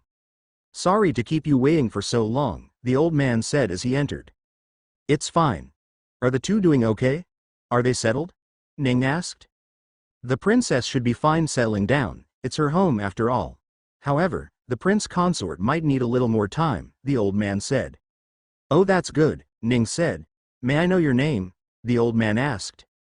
It's Ning. Ning Ruigong, Ning replied. Ning Ruigong? I'm afraid that's a name I have never heard of before, the old man said. It's fine. I'm not a citizen of your empire or anywhere close by, so it's obvious, Ning said. I see, Mr. Ning. Thank you for helping to bring the princess back all the way here, the old man said with a bow. No problem, Ning said. How would you like to get paid? The old man then asked. Sorry. Ning was caught off guard. The payment. I doubt you are fine with what the princess promised to pay you. How would you like to get paid? The old man asked. Oh, I'm not doing it for the money. They're my friend, so I was just helping them, Ning said. No way. Please tell us what you would like to get paid with. Money? Land? Title? If it's possible, I will hand it to you, the old man said. I'm not joking. I really don't need any form of payment, Ning said. Ah, the old man said as if he understood something. You must be of the sense that you could stay with the princess and get closer with the royal family. I must disappoint you, Mr. Ning. After you take your payment here, you are to leave the premises and never return to the princess again. The royal family has much better guards than you, so you will no longer be needed, the old man said. Oh, Ning said. He didn't expect to be thrown out so quickly. He was expecting to be welcome to stay since Lisa was the one who brought her in. Call Li. I mean, Princess Elizabeth. She will tell you to keep me around, Ning said. I'm afraid I cannot do that, the old man said. You will have to take your pay and leave. But I was specially asked by your princess to protect her. Are you going against her wishes? Ning asked. We respect the princess's wishes, but we will go against them when it comes to her security. We can't let a random guard stay around her at all, So I must ask that you tell me what you want to be paid with so that I can send you away without you keeping any bad feelings towards the royal family, the old man said. You really won't let me stay even if the princess wants me to? Ning asked to confirm. I'm afraid not, the old man said. Ning sighed. Very well then. I will be leaving, Ning said and stood up from his seat. What about your payment? The old man asked. I told you, I don't need any, Ning said. Are you, for real? The old man asked. He hadn't expected Ning to not ask for anything in return for safely bringing the princess to the palace. No, I don't need anything, Ning said, although, I would like to know something. What is it? The old man asked. If I wanted to be the princess's guard, what would I have to do? Ning asked. We only employ people above Ether Magister that are certified from the tower. Anyone less cannot work as a guard, especially not one for someone so important like the princess herself, the old man said. I see. Ether Magister, huh? I guess I will have to go to the tower now then, Ning said. Thank you, I will be leaving now, Ning said and walked out. The old man looked dumbfounded. Still, he snapped out of his shock and asked the guards inside the palace to show Ning the way out. They brought Ning all the way out to the gate and let him go out. Ning sighed as he walked out of the gates and looked around. He wasn't in a location where he could simply catch a vehicle out of here. He looked at the surroundings and it was still late morning, so he didn't even want to take a vehicle out of here. He walked his way out of the royal palace area until he made it to the noble square. Then, he roamed the streets until he went past the government building, the middle-class area, and finally entered the commercial area once again. Let's find me a place to stay for now. Ning got himself a room in a hotel in the commercial district, which wasn't very different from the room back in the City of Beginnings. It was a tall building, and Ning stood before the window to look at the capital city. People moved in the streets like a colony of ants. The sheer number of people in that one place was baffling. It reminded Ning of those few cities in the southern continent of Kumia, where they were so packed that they had to make buildings that went sky high just to accommodate them. He then looked into the horizon and could see a massive black building that towered over every other building. It stood somewhere outside of the government district in the west and was so massive that Ning didn't even need to think twice to realize what it was. So that's the Ether Tower, huh? Are these folks so good that they're even sought after by the royal palace? He thought. He walked away from the window and sat on his bed. He was curious about the royal family, so he brought a small piece of information from the system that gave him a general knowledge of them. Ning was a little surprised when he found out that Emperor Kane had 3 wives and 7 concubines. That was a number he hadn't expected to see. Even in Kumia, where polygamy was normal, he hadn't seen this many wives to a single man. Damn, the emperor sure has a harem, he thought. Amongst those 3 wives, only one was the royal empress and everyone else held no authority in the royal court. With the 10 women, the emperor had fathered a total of 22 different children. Amongst them, only 3 had managed to successfully inherit the emperor's golden hair. The 3 were the second son of the emperor, Gillian Xandars, who was born to his second wife. The 5th son of the emperor, Amian Xandars, was born to the first concubine.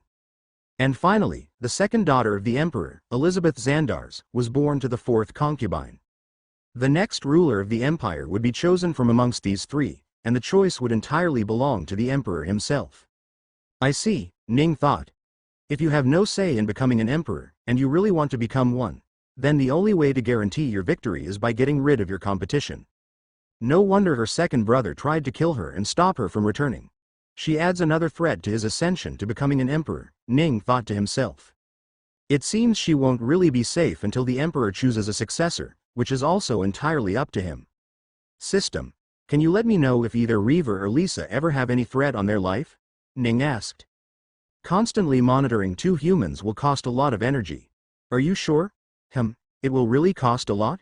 Is there a way to make that task cheaper? Ning asked. There are some ways. Ning spoke with the system for a while before settling on a way where he could monitor them, but he also didn't have to spend a lot of energy. Light shined in front of him and something appeared. Ning grabbed the thing and disappeared. Reaver was way too stunned to function normally anytime soon. He laid on the bed, wondering if this was all a dream. Sometimes, he would have to get up to check if he was even sleeping on a bed, considering it was so soft that he didn't even feel it half the time.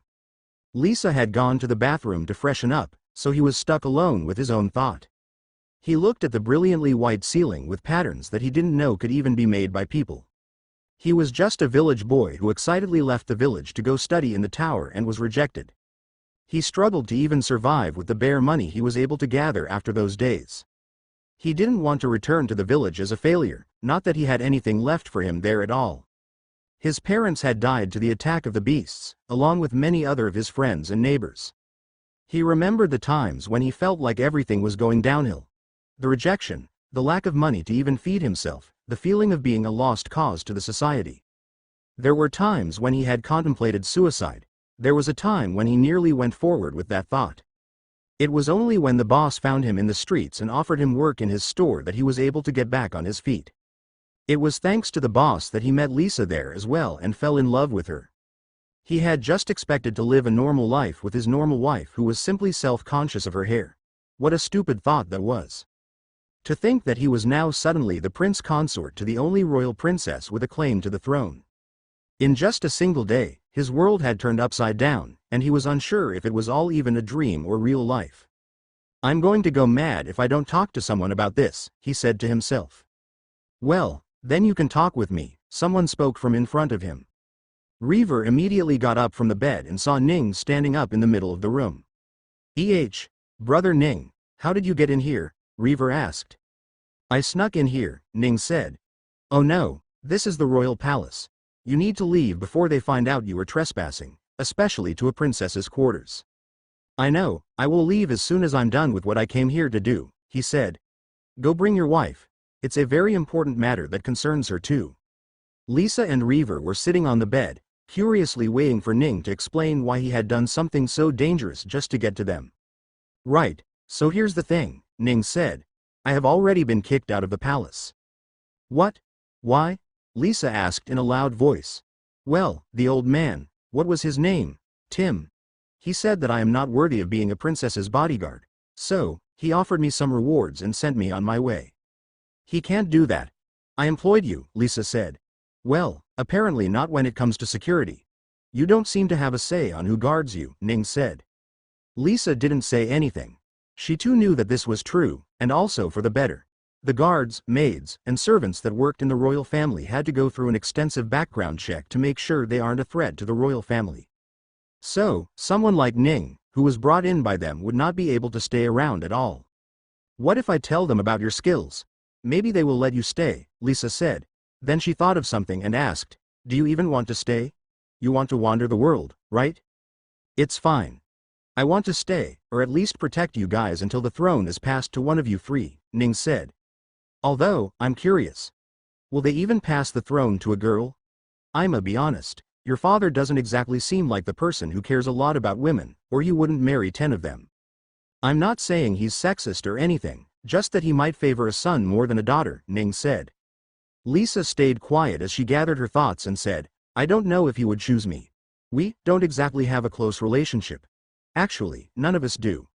Father has always kept to himself and only rarely talks to us.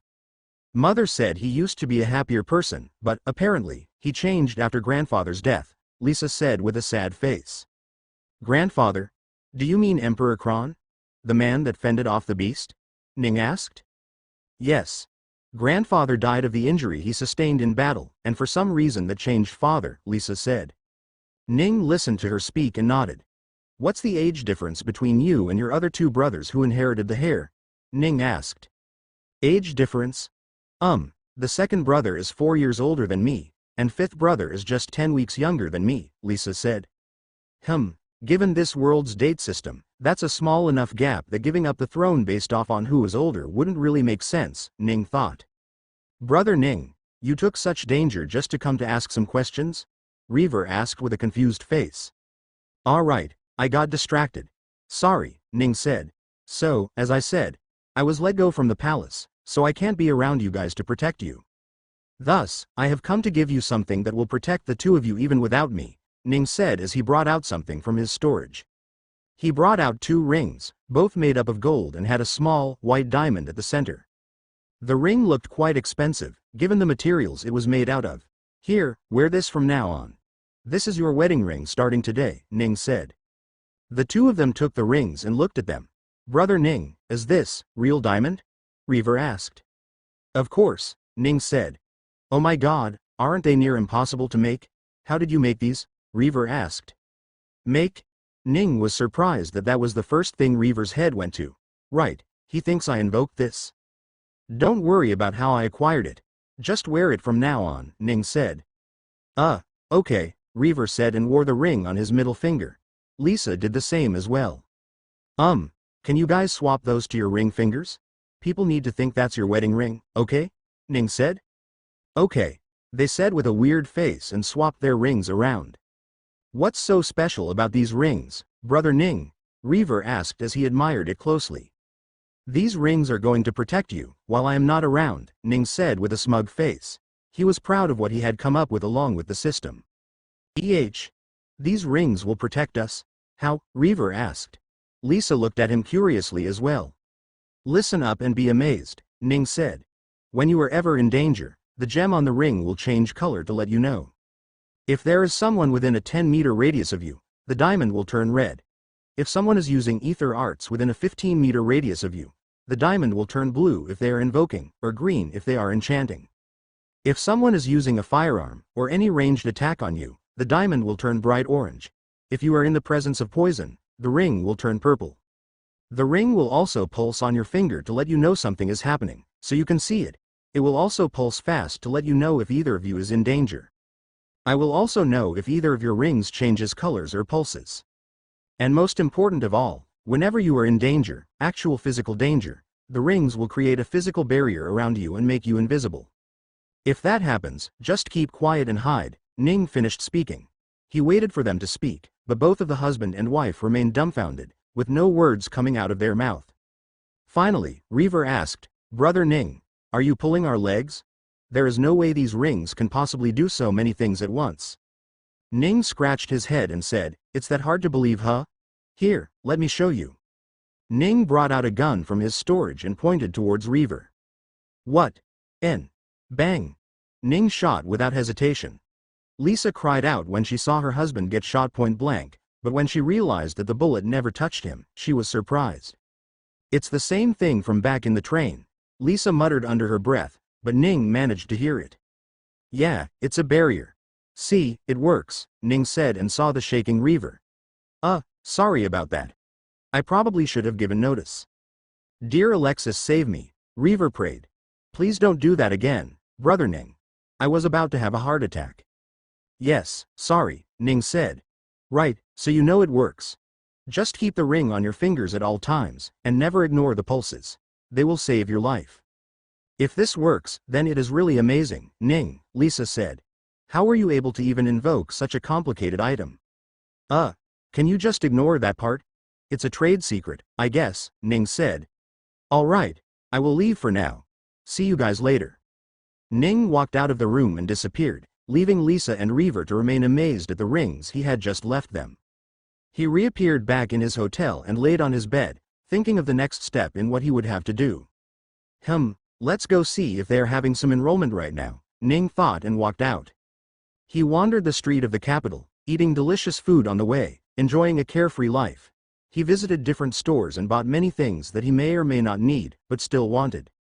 He looked at the sceneries, watched the people rush to do their daily job, and finally, after nearly an hour, reached the location he had wanted to come to.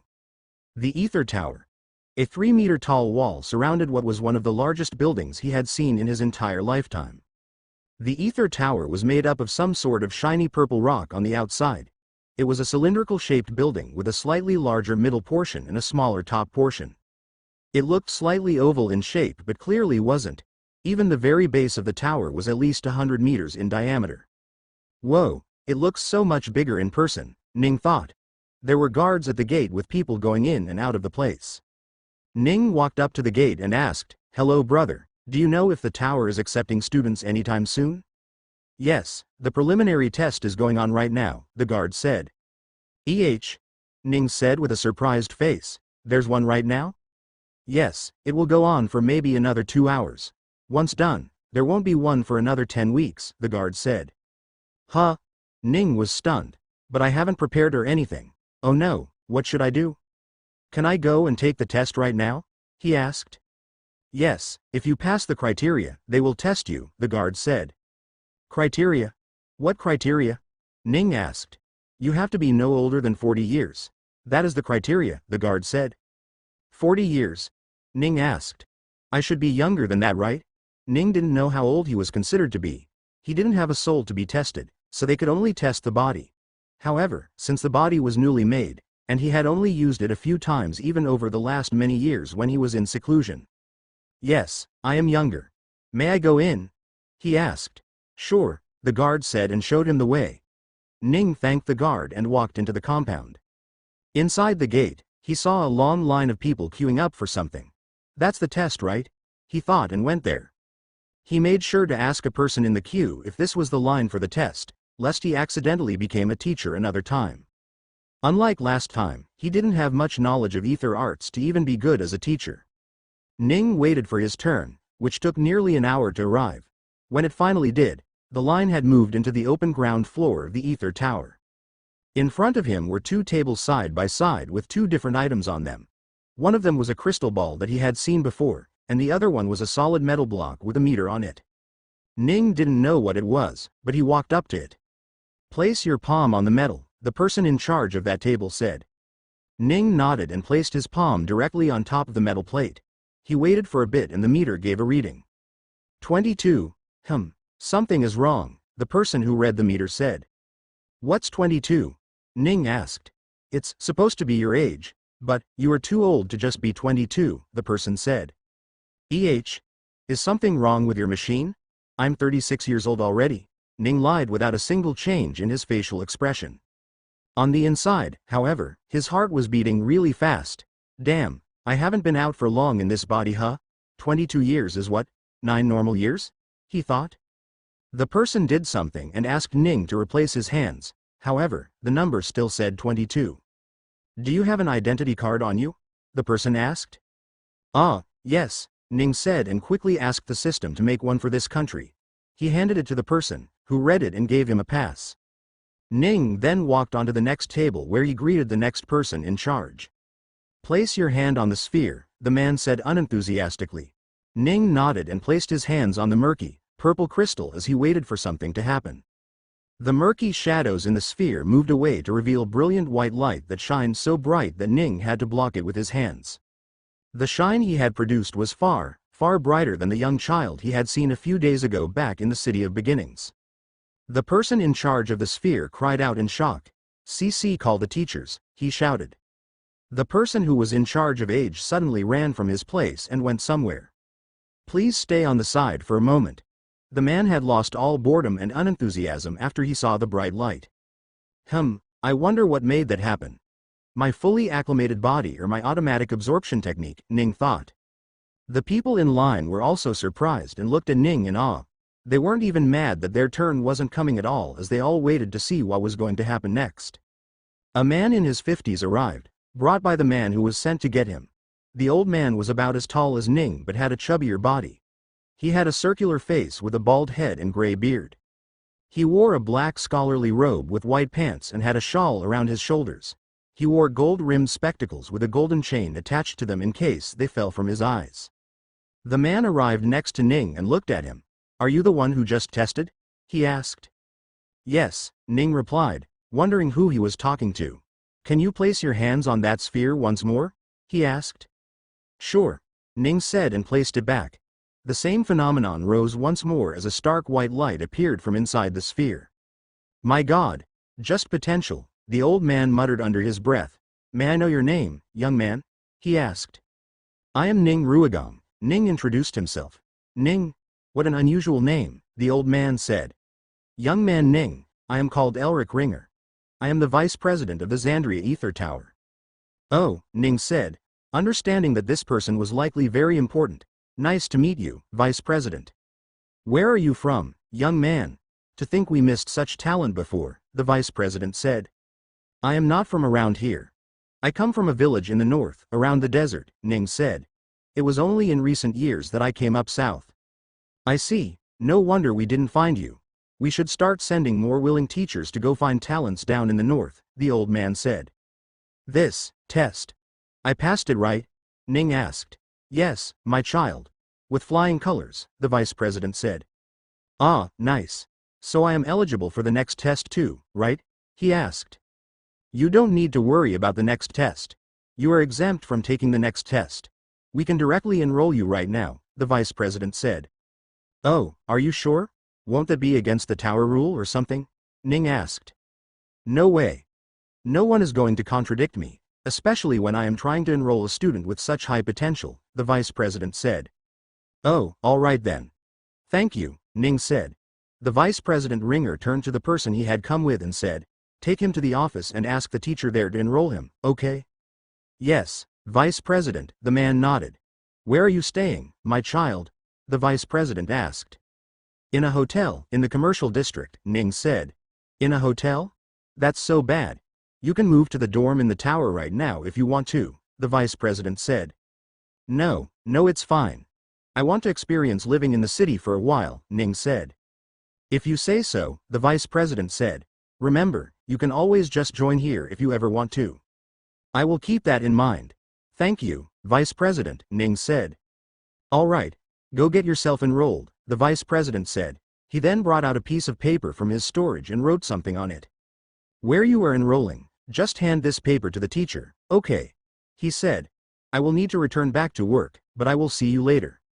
The vice president left the place, talking to no one else but Ning. Come on, brother. Let's go, the man said and took Ning along with him. They walked for a while, then up the stair once, and arrived in front of a room. Ning read the word, admission, on the wall and waited for the person inside to walk out. Once they did, the man took Ning inside.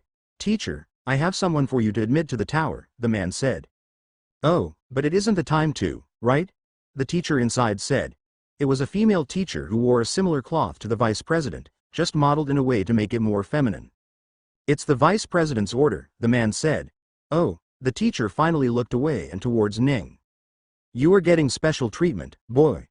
You must have done something to impress the vice president, she said. Here, fill this form as well as you can. Ning nodded and took the form. He took one of the pens on the table and started filling it up. The man took his leave and left the place to go back to his work. Ning filled the form the best he could and handed it back. The teacher took the form and read it. Everything looks fine. Now, just pay 30 goals, she said. 30 goals? Ning asked. That was a lot of money to ask for such a young man like him? You don't have the money? The teacher asked, her eyes shining unusually for some reason. Ah, no, Ning said. Ah, but I do have this thing the vice president gave me. Ning handed her the piece of paper. Oh, the teacher said and took the paper before reading it. Her expression dulled as she looked a little disappointed. Congratulations, kid, you have a full scholarship. Be sure to thank the vice president when you meet him again.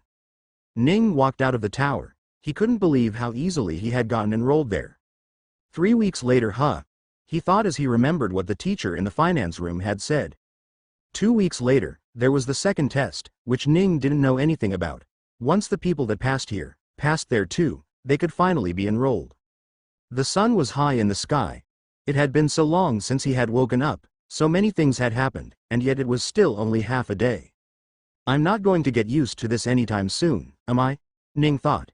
He took out the admission card from his pocket and looked at it. It had his name and age as well as a stamp officiating his entry to the tower.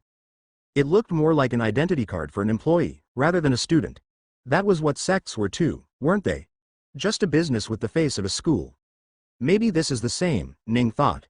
He was right. I have 15 days to spare, Ning thought when he returned back to his room. What am I supposed to do all of those days? He didn't want to waste his time learning the ether arts, as that was what he would most likely be doing in the tower in 15 days after all. Learning something only to have to learn it again would be quite redundant. He also didn't want to go unconscious for the next 15 days as Reaver and Lisa could need him any moment. Also, he would want to collect as much ether as he could with his automatic ether absorption technique. 15 days of ether was a lot. Given how Ning considered days, it was close to 23 days of collecting ether. What can I do then? Ning wondered. Finally, something struck him. Let's go find a part-time job. Ning couldn't help but laugh at himself as he stood in front of a metal door with a giant bucket in his hand. The bucket was filled to the brim with some kind of grain that Ning was handed. Was I always fated for this? He wondered. He stretched out a key that was attached to his hip and used it to unlock the metal door in front of him. He pushed the door and immediately closed it after entering. He didn't want what was inside to leave. Ning whistled as he shook the bucket and made some noise with the grains inside of it. The room he was in was filled with rocks and grasses. The ceiling above him was lit up with powerful bulbs that gave the room a resemblance to being outside. Ning stepped past the straws and feces as he made his way to the bottom of the giant rock in the middle and looked upon it. He scattered the gains on the stone platform beneath the rock and banged the empty bucket on the ground. A curious head peeked from atop the rocks. A head with 2 spiky horns, 2 black, beady eyes, and a purple scar upon its face. Ning knew that wasn't a scar. It was just how it was supposed to be. The head moved forward to reveal a 3-meter-long, 4-legged creature with tiny black wings on its back. The beast had scales on its body instead of fur, all of which had lightning-like scars, each of them glowing purple. The tail of the beast was thick and long and ended on what looked like a flower, a weird body part that Ning had never seen before on anything in Kumiya. This was an ether beast. Ning was, once again, working in a zoo. Of all the places he searched for a part-time job, this was the only one that had a vacancy open and was looking to employ just about anyone. The pay wasn't really good, not that Ning cared about the money at all. He was just looking to pass time. "Come down and eat," Ning said. "Food?"